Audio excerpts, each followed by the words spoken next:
have over here that it's Rashi. I don't know if there's much to be medayik here, really, but the Lashon is Rashi says, what is Vaydavish HaMoshe Behar Sinai Lema? What's Behar Sinai? It says, just like these mitzvahs of Behar Sinai, my Shmita Etzl Sinai, that's the kasha that says. So yes, it's just like it was given in Har Sinai, all the mitzvahs are given in Har Sinai. Now, we do know that certain mitzvahs were given along the way. It was not pshat that all the mitzvahs. So what does it mean that were given along the way? Certain things, because of situations they gave them 3 Pesach Sheni, let's say, was given. When they came to Mon Pesach Sheni, that's a year later. And what do you call it? The Moislavchad came to their mitzvah, so you have that's another mitzvah that was not in Har Sinai. So it could be that pshat is the idea was in Har Sinai anyway. Now, it was maybe the pratis that they have that came out, that may be a difference. The schus of the mitzvahs, this was not negeya until that particular time. So it was not, they didn't have, the benchmark wasn't mefarish it yet. They gave them the schus that the Torah should come through them. But l'maaseh, as far as the having the mitzvah, they knew that there's going to be Yerusha, by Sofcha, that the women may inherit, or whatever it is. They just didn't know exactly all the potim, or Pesach Sheni. Like there was no Indian of Pesach Sheni, because it's not Negeya, they knew Pesach. And Pesach Sheni, maybe it's the same mitzvah if you want to go technically, because you don't bring the Pesach Rishon, then you have to bring a Pesach Sheni. There's no such mitzvah with Pesach Sheni. I don't think anyone how they count that. Anyone know? I'm not too sure about that. If they count it as 2 mitzvahs or 1. Rashi says, Rashi says even the Diktukeho were said by Sinai. Even the Diktukeho of the mitzvahs were said by Sinai. Not just the Kol Yisrael. Okay, very good. So how can we say that it's just the Klolim were said by Sinai and then later I mean, the pratim mean again, the pratim means the yonish, the thing there, like, what are you going to tell me? That see, okay, maybe it's a difference in what we call the pratim of the mitzvah then. Maybe it's a good point that you say. The pratim of the mitzvah is, let's say here, you can't eat, you can't plow, you can't do a thing over there. What is the pratim of the mitzvah over there? A woman inherits. When does she inherit? That's called the mitzvah, or that's the tzivah of Hashem. When will this mitzvah come out? Like, it's not the. I don't.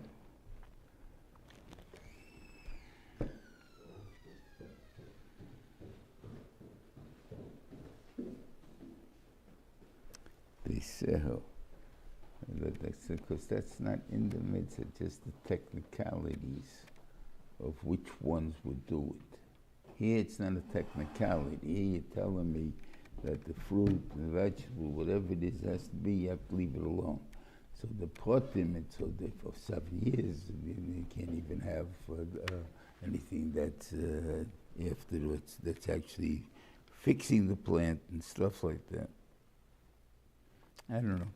I think that answers it, but I'm not too sure. Okay.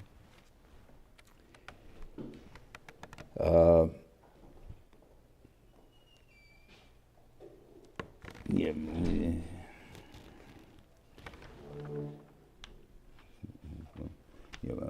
He's well, and then you have to give it in a Shemitah.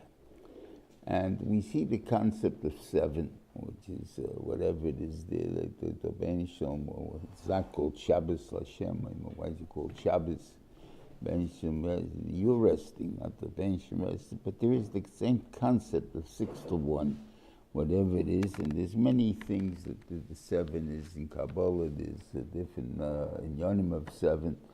So, and even you see in the language of people, the 7 seas, the 7, something like that. What's the 7 C's got to do with it? And can you really figure out 7 C's? I mean, whatever it is there. So, like, it's just the point that 7 is some kind. First of all, it gives a connotation of many, and also the fact that it's parties that has to do with the Shabbos. Is what they call it Shabbos because it's 6 to 1. That's the main thing. The 6 to 1. The 1 year you don't do anything, and that's why it's called. They give you a rest, but it's not that then it's Shabbos, mamish. Okay. Now, what are we talking about here in this Indian? Saftas Truasa. We're talking about actually Trua, or we're talking about produce, mainly vegetables, tomatoes, cucumbers, maybe even potatoes. Potatoes I'm a little in doubt about. Why am I saying that?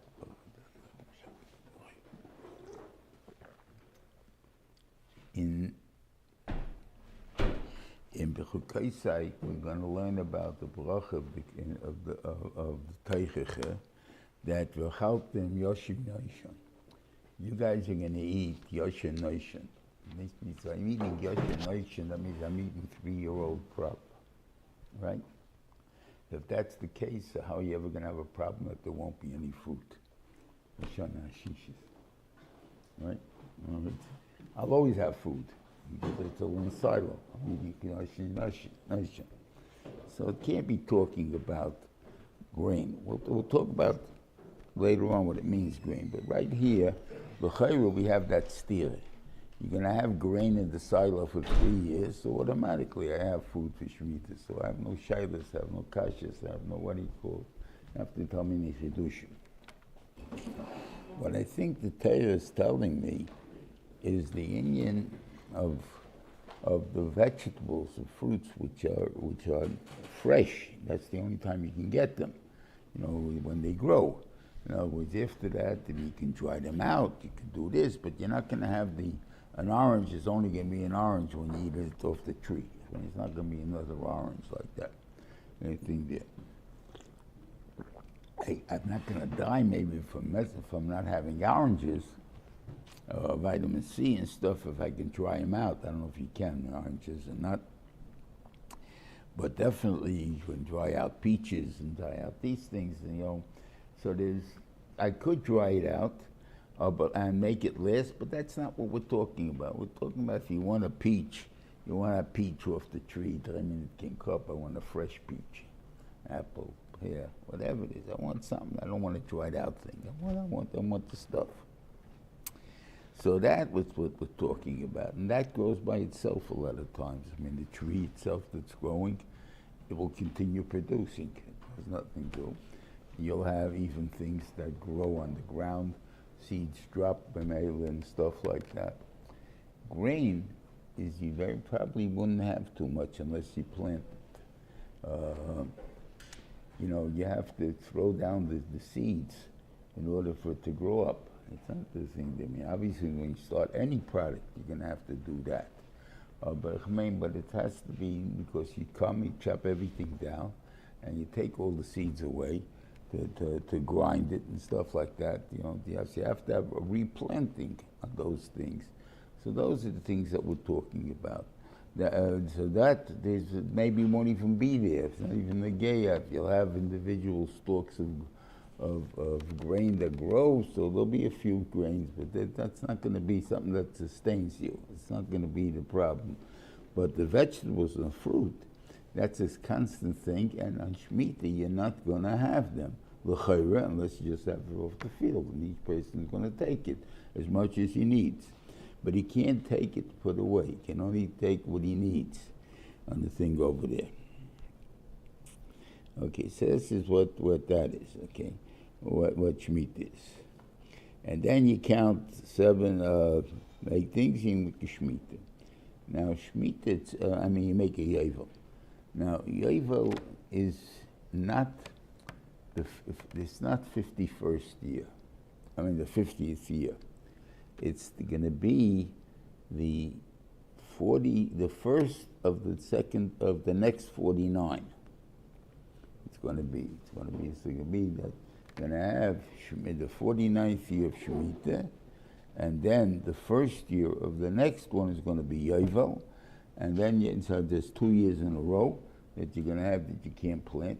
That's where really you're going to have the problem by Yovel, not necessarily by Shemitah, but whatever it is there, and that's the problem, and that's the thing there. Now Yovel does not have to happen, because you have a Loshin V'miyah Yovel.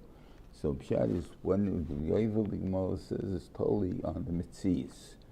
If you have free avodim to be freed, you have land to be returned, you have chayvis to be forgotten, then there's a din of a Yovel. If one of the three is missing, there is no Yovel. So therefore, let's say with Manaseh, we don't have avodim, or we don't have the concept of avodim and stuff, and Revedivi and stuff like that. So there will be no Yovel with Manaseh. Yet, in the cheshbon that they make of in the klola that the Benishim, that if we don't keep the Yovel, the Benishim Shemitah, the Benishim will give us golas, and that's how the 70 years comes out that you made it. It goes for the Yovel and the Shemitahs that we didn't keep. So it seems to count all the Yovels, even though the Yovels we don't know for sure they were there, right? So what's pshat in that? Why would they be counting all the Yovels if we don't even know it was Yovel? It means they're telling me for a fact it was a Yovel in those years. And so as far as the years go, we'd be messed up altogether if we counted 50 years, because we don't know when they forgot that one time to count it or whatever it is there. So obviously we're always counting only 49 years. That's every 7 years. There's a Shemitah and that's it. You know, they're not counting Yevels, because Yovel is the first year of the Shemitah, so it doesn't make a difference. It's not an extra year. So therefore, it's going to be, so we can keep cheshbon. So that's not important. But the question of golus, if you're giving us golus for the years we didn't keep it, so the chayr makes a difference if we kept, there was a Shemitah, if there was a Yovel, or there wasn't a Yovel, even we should have a year less. So why do we count it? So Taina Mo, there's a Taina on us also sometimes, that we don't really care. That's the point. In other words, why don't we check to make a Yovel? I mean, to make a Yovel, obviously we have to check.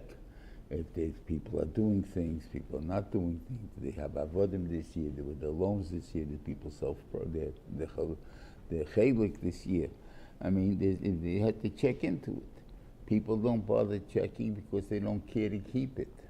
In other words, it doesn't make to me a difference if you kept it or you didn't keep it. You're not going to do Yovel anyway, so it doesn't make a difference. So even though there was nothing there, and they wouldn't have kept their Yovel if they would have checked, but Lamaise, they didn't bother checking. That's his house, so you get punished for that Yovel too. And the thing over there. In other words, you can't just use the sick and we would have been potter, but you didn't care about it to find out if you're potter or not. That's important. Okay. And the God that came Kippur of Yovel is going to be the longest davening, because all of Rosh Hashanah is Musaf. The longest davening will be that Musaf, because you'll have all the Yom Kippur Chaitz that you have in Yom Kippur, plus the Avodah, both the Kiyas of Rosh Hashanah. And they're both this, so you have that, so you'll be there davening for guys will be there at least a 2-hour job. I mean, and stuff like that. What shot, I don't know. How they can do it, the ones that take a long time. I guess that we worked out. But yeah. Yeah, release. Yeah.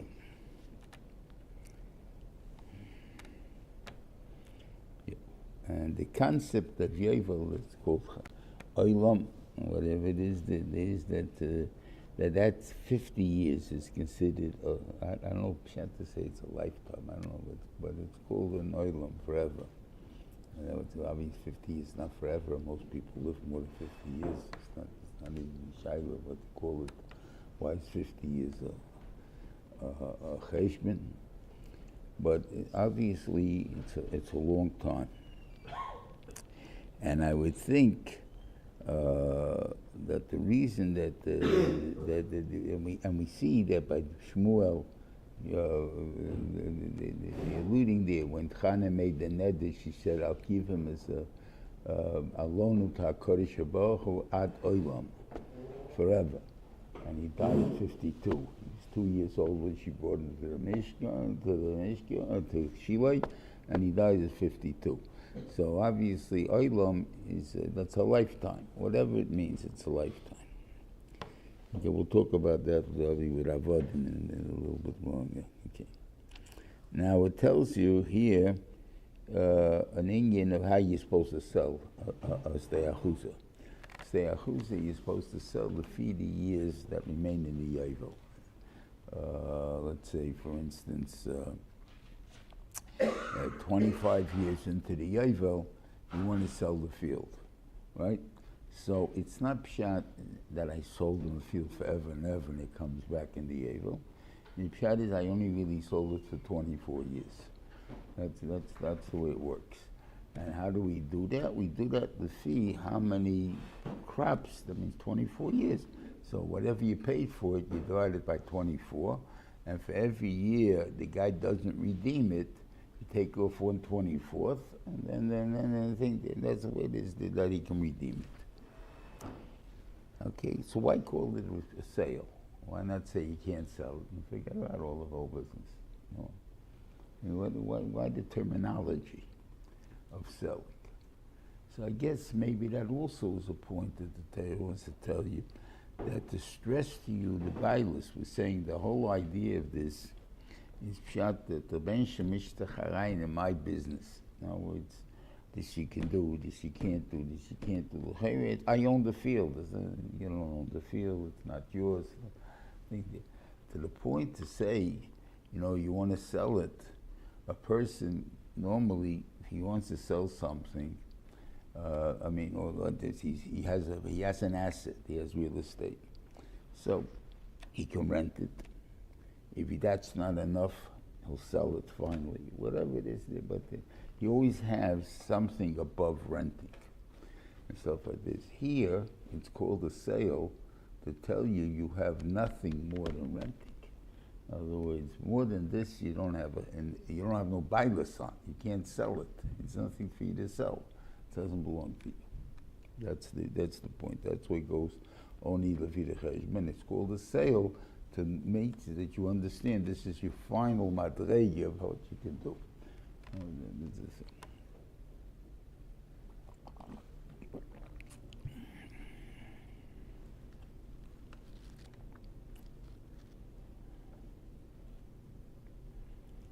Yeah. Okay. Then it says, okay, you sit there. What are we going to eat in the 7th year?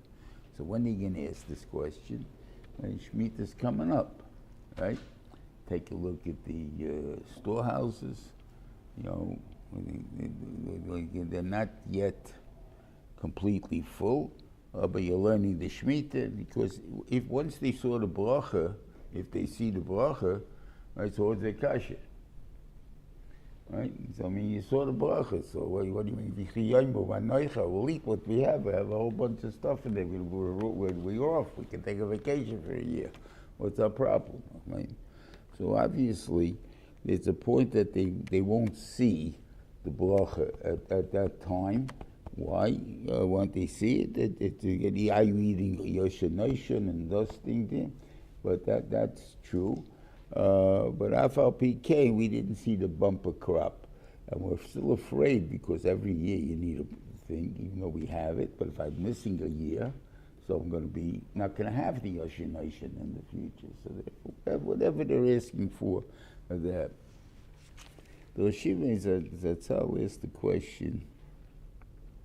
He says, what happens if you don't ask? It says v'chiyomu. Why do you have to say v'chiyomu? All you have to do is say, I will be mitzvah my bracha in the 6th year. You won't have any problems. You'll see the bracha. Why does he ask? Why does the lashon is v'chiyomu? If you'll say maneicha b'shana shviyis, then you'll have the bumper crop. The thing there. What do you do if you don't ask? So Shiva said, if you don't ask, you won't have. What does that mean? You won't have? There's bigger bracha than that. You think it's a big bracha to work 3 times as hard? If you're going to have a bumper crop that's going to be for 3 years, you got to work 3 times as hard. You have to work pretty fast to get that stuff in before the rains come, right? Okay, so that's a lot of work there. I have to have storehouses. Where am I going to put it? So I have to build up storehouses. And we know that if you leave something empty, it falls apart. So therefore, if I don't use it, I'm only going to use it that first 2 years. When the one I'll only use 1 year, and the second one I'll only use 2 years, and then I only have one. Every 7 years, it'll keep falling apart. I keep fixing it up, everything there. So it's a tremendous amount of work coming in when you get bracha. Bracha is not so pashut, right? So therefore, there's work. So if you don't ask, you have trust in me, you won't have this work. So what do you mean? You won't have this work. I mean, so what are we going to eat? You have an open nest? No, it's not going to be an open nest. It'll be, and the ones who drink coffee, but maybe see, but I don't know. The ones who have a cup of coffee once every day, once every 2 days, right? The jar of coffee is there for 3 years, right? How do you have it? I mean, it does says only 100 cups. It makes 100 cups. Somehow, I'm surrounded. I made more than 100 cups already. Or so I think. I mean, I have no idea what I did. But that's called B'asomecha. So therefore, it's not even fitting. The bracha of B'asomecha, which is going to be a bracha that's brought down in the Teichach also, is a hidden bracha that the bench gives to Klal Yisrael. And that's a bracha that we probably have all the time. Normally, let's say, for instance, a younger man, right? He bought a car, and they told him that, well, he got about 15 miles to the gallon, right? So he goes out, he's ready to fill up, every 2 days, something like that. Okay. Well, that's the way it is. That's what he's paying for. He's going to pay in the gas. Okay, good. Somehow this week he doesn't remember filling up. Like, Baruch Hashem, he got in the car, he made it to the yeshiva, plenty of gas in the car, got to it again, the thing's 3/4 full, comes back, goes again the next day, didn't do that there. So the bench, instead of getting 15 miles to the gallon, getting 40 miles to the gallon, right? But are you makir it? No, you don't makir it. You don't even remember when you filled up. That's the funny part. Normally you fill up once a week or whatever it is there, and somehow I don't remember filling up this week. Did you say I didn't fill up? You wouldn't say that either, right? I know I didn't fill up. You wouldn't say that. But I don't remember filling up. That much you can say. And the thing like that, that's called B'asomecha. In more Poshet Sachen, that's negate to younger light, how they can always have money when they go to shopping, that you don't count your money. How do I go shopping? I don't know what I can buy. I mean, right? So I know what I have to buy, what I must buy, right? And I don't know, and I'd like to buy, and there's that like to buy after the must to buy, right? And I take a look along, and I looks like I had five 20s. Okay, got $100, should be enough. Okay, I go into the store, I come up, I go up to the cash register, and it's $107. Oh boy, they take out $7 worth of my stuff here, nothing like that. And all of a sudden you take out your 20s and you start counting, there's 6 of it in there. Where'd the 6th one come from? I didn't remember having it there, but do you know that it wasn't there? No, I probably miscounted. Probably was there, and I just started counting 5. I counted, you can't count 6, count 5. That's a somecha. What's the point of a somecha? It's not a bris, it's not a nes golui, and therefore it's nothing against golui. It doesn't take away from schusim. It doesn't take away, and that's the way the Beishim feels developed. As far as that. Now, if you'll ask me personally, I really don't know this for a fact. I can give other svaros to it, but being a frume yid, we always have this bracha. What do I mean by that? I know for the people in the professions, the nurse or something like that. So whether you're from a woman or a Schwarzer or a Puerto Rican, it doesn't make a difference. You make the same salary. Right? And Goyim will complain somehow that they can't afford to buy steak. A Goy can't afford to buy steak, what's he pay for steak? $5. I mean, let's lace that cup, right? And the Yid, he doesn't need every night steak up there. The Amol will have, cost what now? About $25, $30 a pound. So, I mean, and how does he get it? Make this, so you can tell me, well, they drink up their money. Okay, it could be, I can't answer that question. Or the Benishim gives Vasamecha. He always slips in a couple of bucks, you're not marking it. But when you go to the tumult of the day, you don't know what you're doing. Yeah, but if you have a strict budget, where I know every penny where it goes, you're not going to make it. That I'm telling you now. So you don't know it. That's the point. The question is, how much I shouldn't know in order to have the book. That's a shame. But don't know the exact. So she was saying that depends on every person. Depends on every person. Well, that was for sure, because if a person, let's say, I got $100, and I've ended up, my groceries cost me $27 a day, right? I got my washing machine cost me this, what is, because it's this thing there. Okay, so obviously, if you have a pet for every penny, you're not going to have anything for extra more. I mean, that's for sure not, right?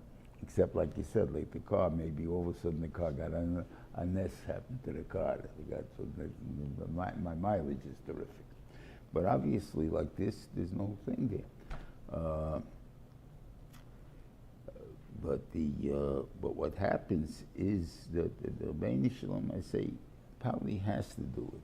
So how am I supposed to live my life then? I mean, let's be real. I got to know how much rent I'm going to pay, how much I can afford to pay, how much you know to afford for food and stuff like that.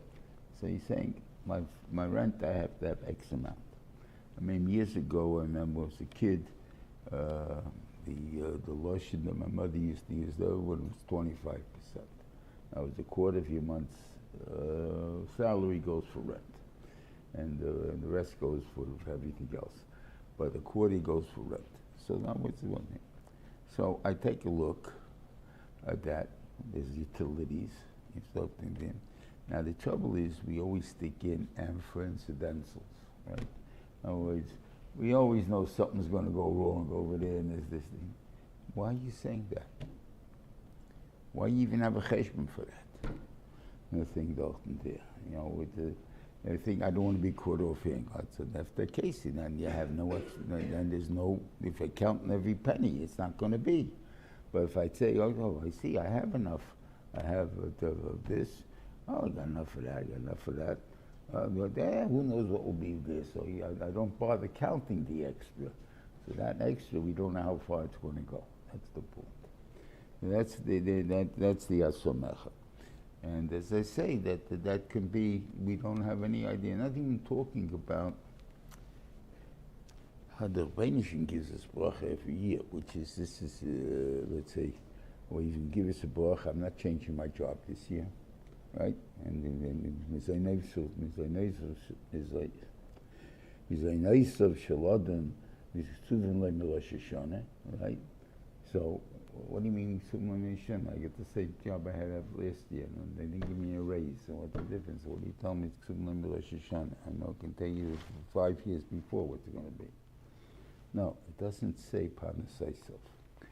Even though one of the Rishonim uses the Lashon Parnasa, but the Gemara does not use the Lashon Parnasa, it uses the Lashon Mizonos. What is Mizonos meaning as opposed to Parnasaisov? This is my own theory, so I'm thinking. And it is Parnasaisov is how much I earn. Mizonos is how much I spent. The Gzeira that's on Rosh Hashanah is how much I'm going to spend this year, not how much I'm going to earn this year, and how much I'm going to be able to spend. So therefore, this answers a lot of questions why you can have a savings account. Nemison, what's my head to have a savings account?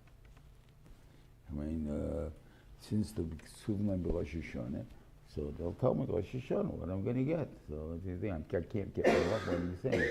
So you might as well have a party. The Benjamin gave it to you last year. Go have a party the last lady, and you don't need it. But that's how the Benjamin made the world. That this is the cold mind. I didn't spend it. It didn't make a difference that I earned it. I didn't have anoia from it. It's laying in the bank. It's not doing anything. The only anoia I get out of it is I'm a kaifer. I don't trust in God. So then I feel good. I have a bank account. But if I truly believe in HaKadosh Baruch Hu, what are you so happy about account again? But I'm not worried. So what's Pshat in Mizanesa? The Bnei Shalom gives you that in order that I shouldn't change my job every year, because the year that my daughter has to get married, I need all of a sudden another $50,000. I ain't going to make it on my job that I made by work every year. So therefore, I got to quit my job, get a different job, or get an extra job, or whatever it is. Every time I have a simcha, and then I can't do that. And I think, they're not going to hold my Rebbe job for this, and not going to do this, whatever it's going to mess up the whole world if you do it. So the Benjamin said, you can save it. It doesn't count until you spend it. So therefore, since you have it, so this year you made $70,000 to spend. You had $70,000 this year. You have $50,000 to spend this year. You have $30,000. The spending is the one that the Rebbeinu is going on. And that answers a lot of that type of presence of what you will tell you you're supposed to live.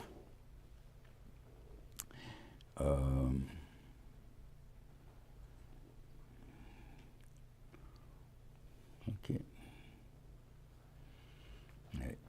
Then again, it has a din if you become, you sell as an Eved Ivri, you have a right to sell yourself as an Eved Ivri, and again, the same years, you do the same deals. He can redeem himself on it.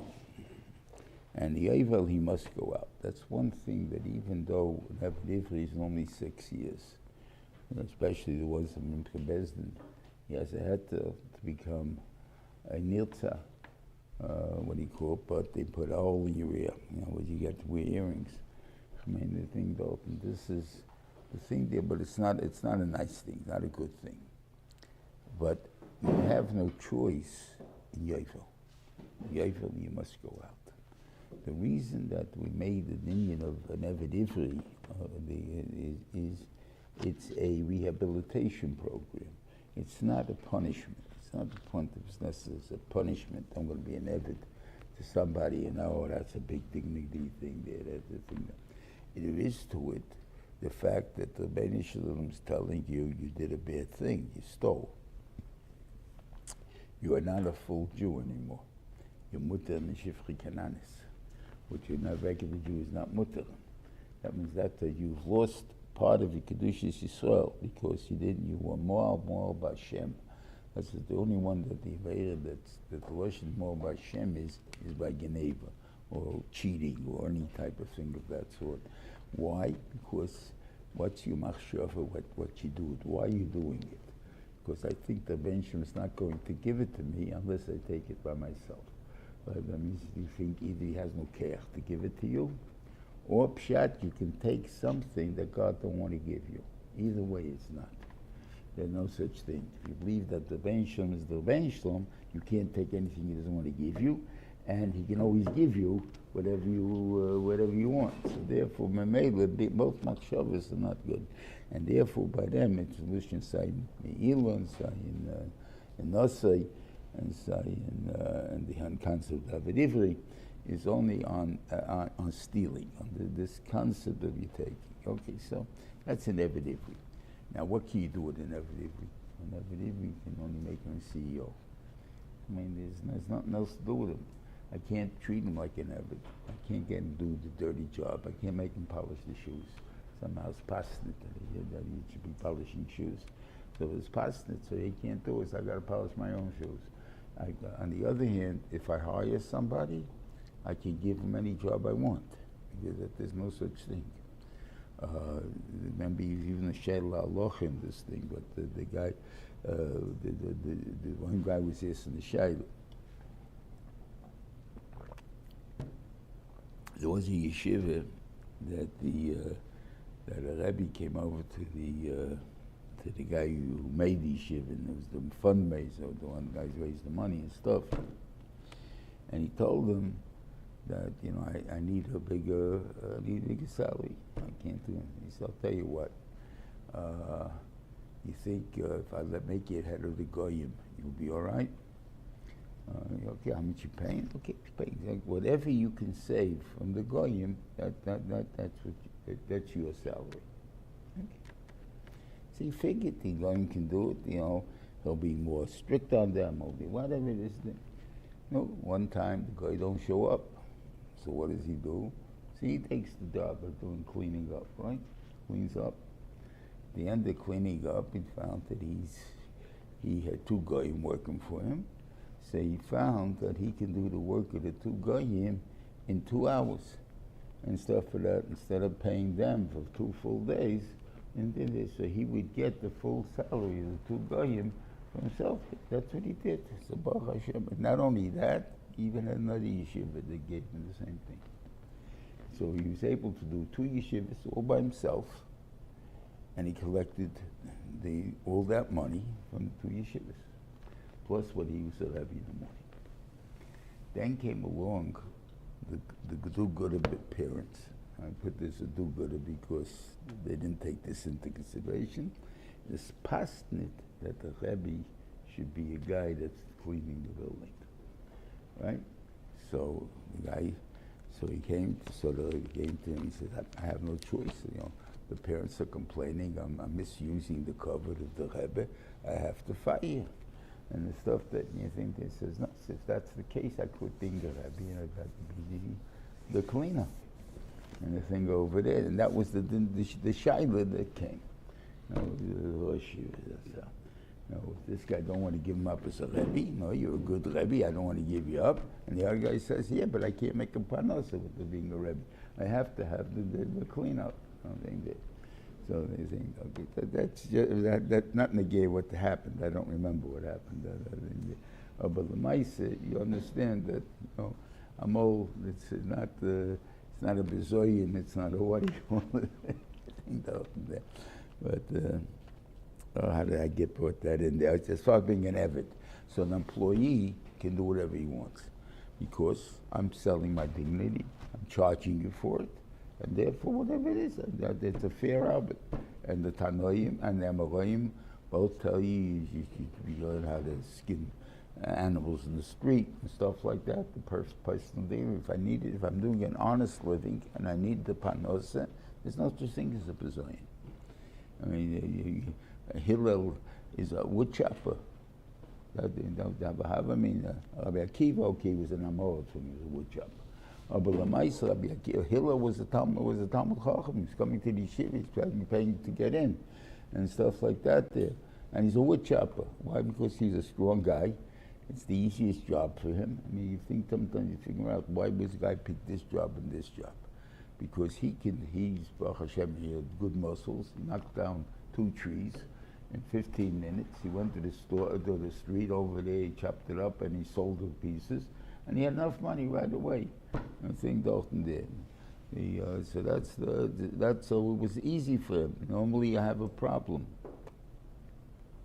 This is one of the things that he working, you know, how much do you need? You know, it's very rare that a person works exactly how much he needs.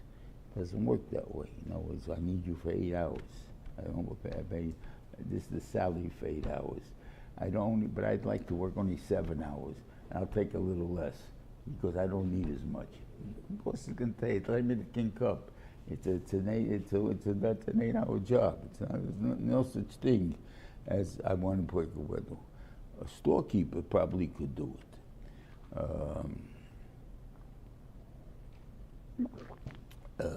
In other words, you don't have to be open those hours. I think obviously that's a question now. Will they go find a different supplier? That's the thing. Now you have a different shaila. But normally, a guy who has an item to sell, he sells the item, he's finished with it. I can go do the work. But anything I work for someone else, they can't do it. So I'm saying that's a pile. Then you have an eved. An eved, he has no limit, no time limit on his job. He does whatever it takes to do. But I can't make you the eved ivri. I can't make you look like an eved. So therefore, you can only do dignified jobs.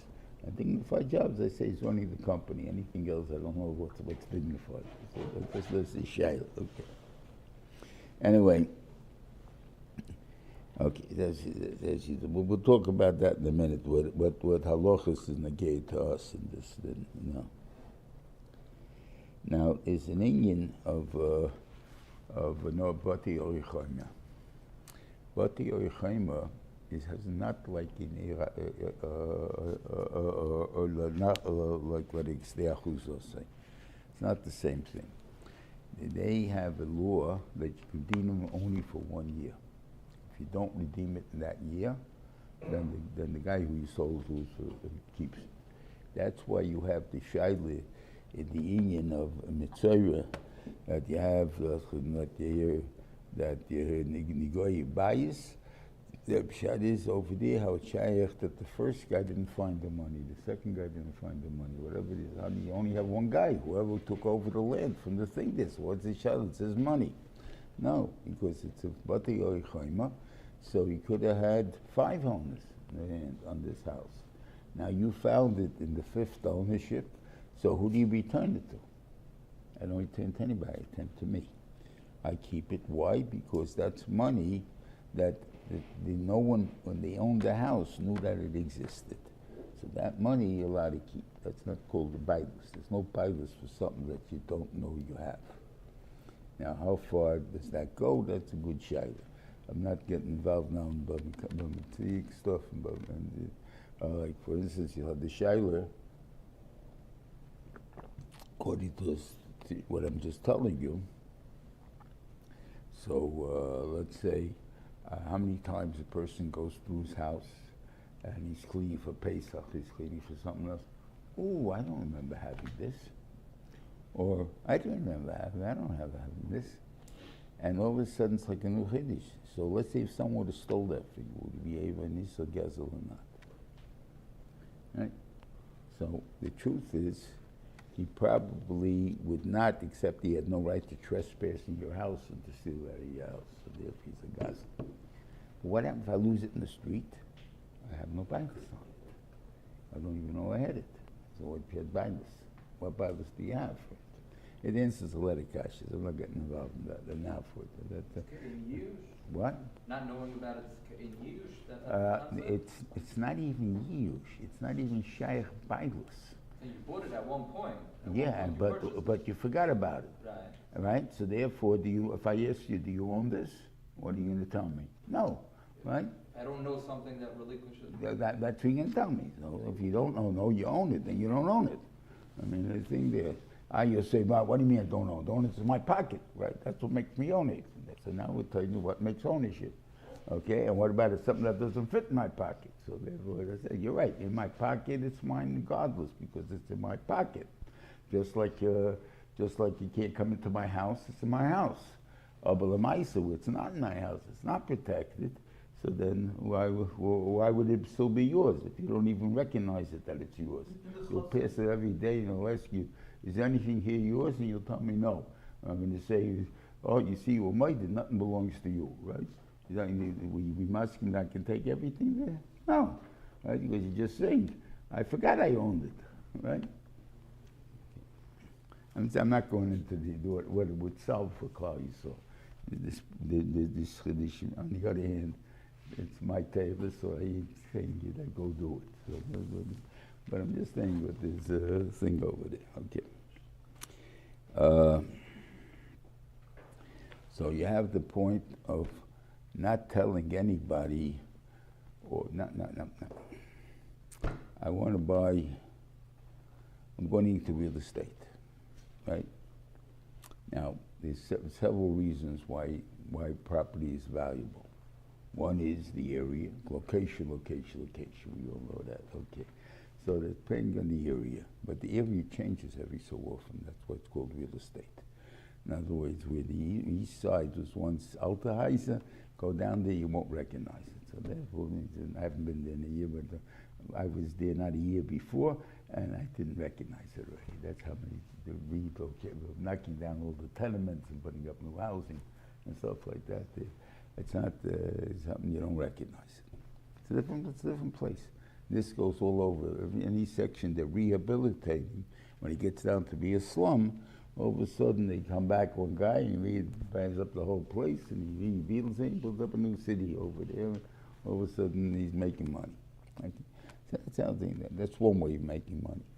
Another way of making money is, if there's oil wells under this land, I'm not going to build houses here. I'm going to sell oil. If it's a gold mine, I'll make a gold mine out of it, whatever it is. How do you know if the thing has oil or any of these things? I'm sure it is.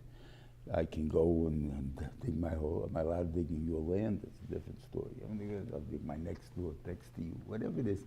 But let's say there is a way that I can find out what is under your house, right? But you don't know it's under there.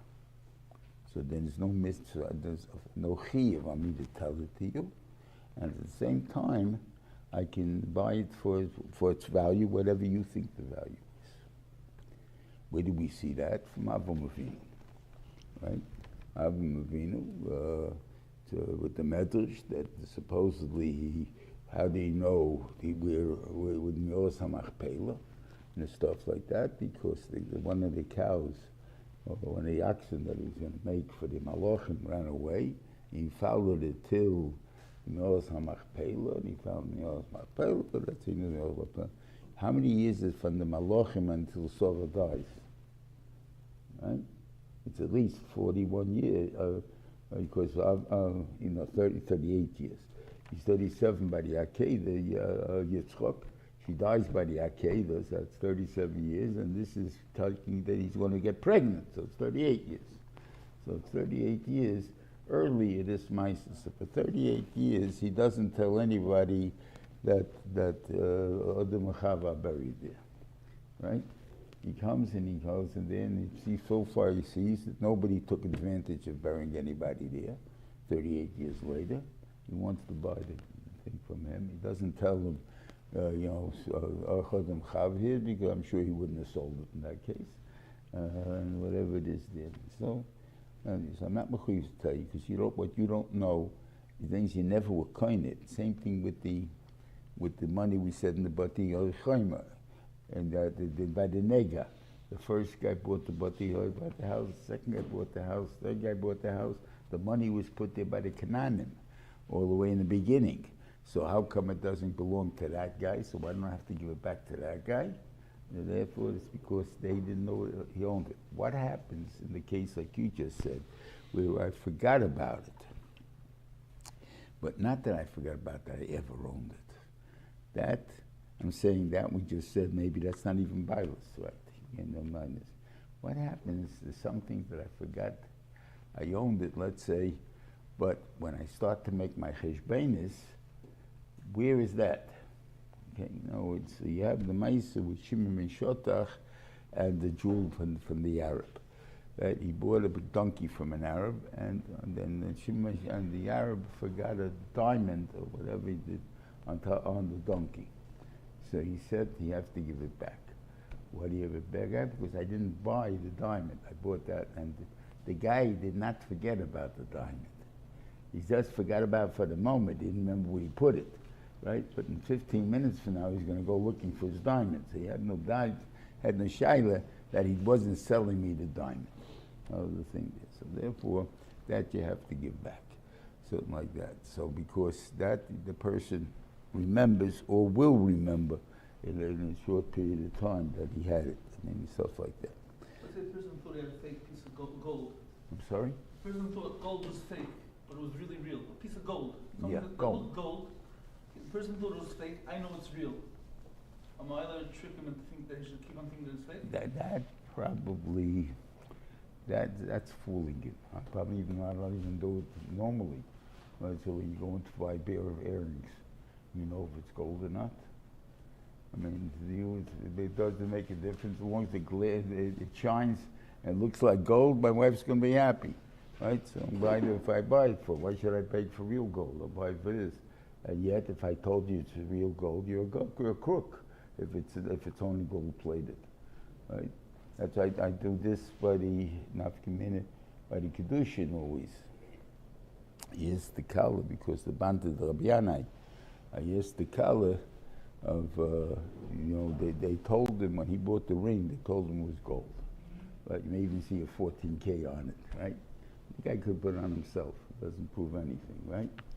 Do the guys, the Adam, if I ask them what the Shabbat put, do you have any idea if it's gold or not? They don't know anything. They just know that plastic ring will also cost them about a quarter. So if it's a metal ring, it's worth a put it. Okay, so it's worth a put it. So the Kedusha, but you didn't answer. Maybe she's banted to Rabbi Anna if I would tell you this is gold plated, or this is tin. Would you be ready to get married with this? So we did this one time with Talmidim. So and these the whole group of guys that were all married, and I said, go home and ask your wife because they were dingus off of me. I said, go the simplest thing. Go home and ask your wife, would you have accepted a gold-plated ring for Kesef HaKadosh? Only one guy came back and said, yeah. Everybody said no. I didn't tell you how big the ring has to be. I didn't tell you it has to be a high one or a real round one or this thing, but it's got to be gold. I didn't even tell you 14 karat or 18 karat, but it got to be gold. Gold plated, I don't take. That's not a ring. Whatever it is, it's just a piece of junk, as far as you consider it, right? So therefore, there's no right the one would have accepted it in the thing there. So that's why you have to ask him, like, tell her, she maybe think I'm joking with her, but she's saying it in front of two Adam, so that's the Bible that I have over there. I said, they told him this is gold. It may not, it may be tin, it may be gold plated, it's not with everything, but they told him it's not. They only work, but the Adam said it's worth a Shabbat Pruta. So it's enough, are you willing to take it for the Kesef HaKadosh no matter what it's worth? And they say, yeah. But they may always think, it's probably gold. What's the least of our cup with this whole story? You're right, but they said in front of Adam, I won't accept it. What this is like, But they think, yeah. You have, okay, it says that you're not allowed to make an effort because of what they have. So there's one halacha because of this halacha that payul yochalach ilalach sebem sayem. A payul can go split. What's called a payul? And first of all, why is he allowed to do that? So it's interesting. A guy in a job of authority can't quit when he wants to. That's the right now term certain rules. I'm not exactly sure what it is, but they have a date that let's say after Purim, a manayil cannot quit. You can't fire a manayil after that, and you can't quit. Why? Because you can't get a job as manayil normally. So you got to give him more time to get it. A Rebbe's maybe around Pesach time, or after Pesach, whatever it is, something like that. So you have laws of l'chayra what you should be able to do or not. So now I'm a payil. I work for a living, right? I work by you. So, during the summer I get offered a better job. Right? So I'm going to go over to my manayil, and I say to him, or the manayil is going to go over to his whoever hired him, the money man, whatever it is, and say, I'm quitting. I'm a payal, I quit. You're not a payal. You're an administrator. Administrators are about boss. About the boss cannot quit when he wants to quit. Only a payal can quit. What the Rosh Yeshiva defines what's a payal in the yeshiva ligabi not is till Gemara you're a payal. After you teach Gemara, it's a schlar. That's a position. In a position you can't quit. I mean, not after a certain time. Obviously, I'm always able to go weiter. But you have to give me enough warning with shaykh to replace it, whatever it is. So it comes out that being in the higher position is harder to quit than in a lower position. On the other hand, it doesn't mean that the people have to tolerate it. In other words, you have the halachas that by Pel Bechel and Tzemem, but you're making me cost me more by doing that. So if I have a mashkin, I don't have a mashkin, the kalim, if they're not the kalim, if I'm allowed to sell it, I want to pay for my loss, I'm not allowed there.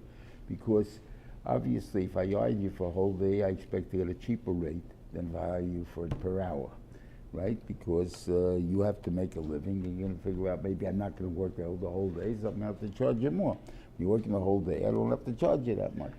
So those are the things there. So if I quit in the middle of the day, now I got to get a pile to work a half a day, that's going to cost me more money than the half a pile. So there, on Guns and Dinim in Taisus discusses what you could do under such circumstances and stuff like that. Now you have this by Rebbeim also, where you'll have, let's say, like the Rebbe or the principal made his staff doesn't make a difference, by the summer, and now Baruch Hashem can have a summer vacation, right? My thing is all set up. I don't have to go in for work until August or whatever it is there, August 15th. I have a vacation. And then the teacher comes in, I quit. Now I gotta go find the teacher. I have no time. I'm with India. I can have my vacation. It's like this thing. I'm a little bit upset, right? What do you think there? So what do you do? Tough luck, right? No. So the question is, what did they do? So this is happened, I think, in Temisary already and stuff like that, where the principles made up. If anyone quits on you, and after that time, nobody hires her or him. In other words, it's a knas to the guy. You want to quit, you have a them to quit. No one can make you work, force you to work.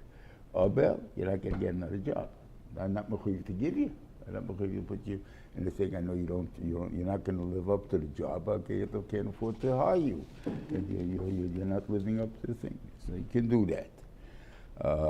You have the same thing when you have a contract. When it's an ironclad contract, so then maybe you're never. I think that a contract you can break. So I can break it, but it costs me. If you break your contract, he can sue you for breaking the contract. Right? If he's happy, he's happy. But if he wants to sue you, he can sue you.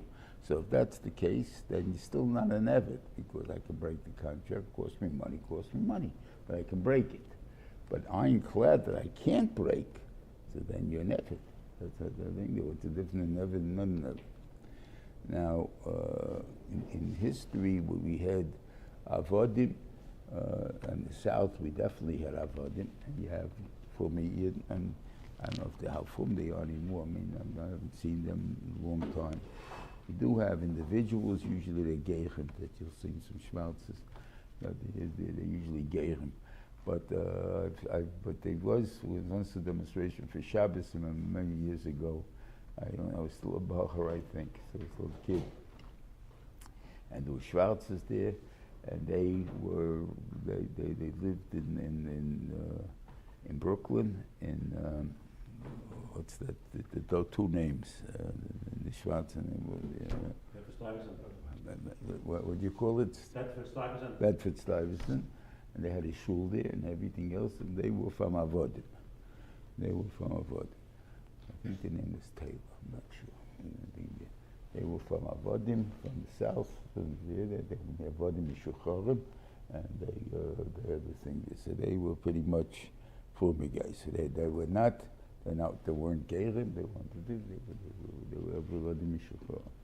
Now, the Avodim went out of business technically when the Catholics took over the world, in Europe anyway. They couldn't buy, you weren't allowed to buy a shifcha that you megaya.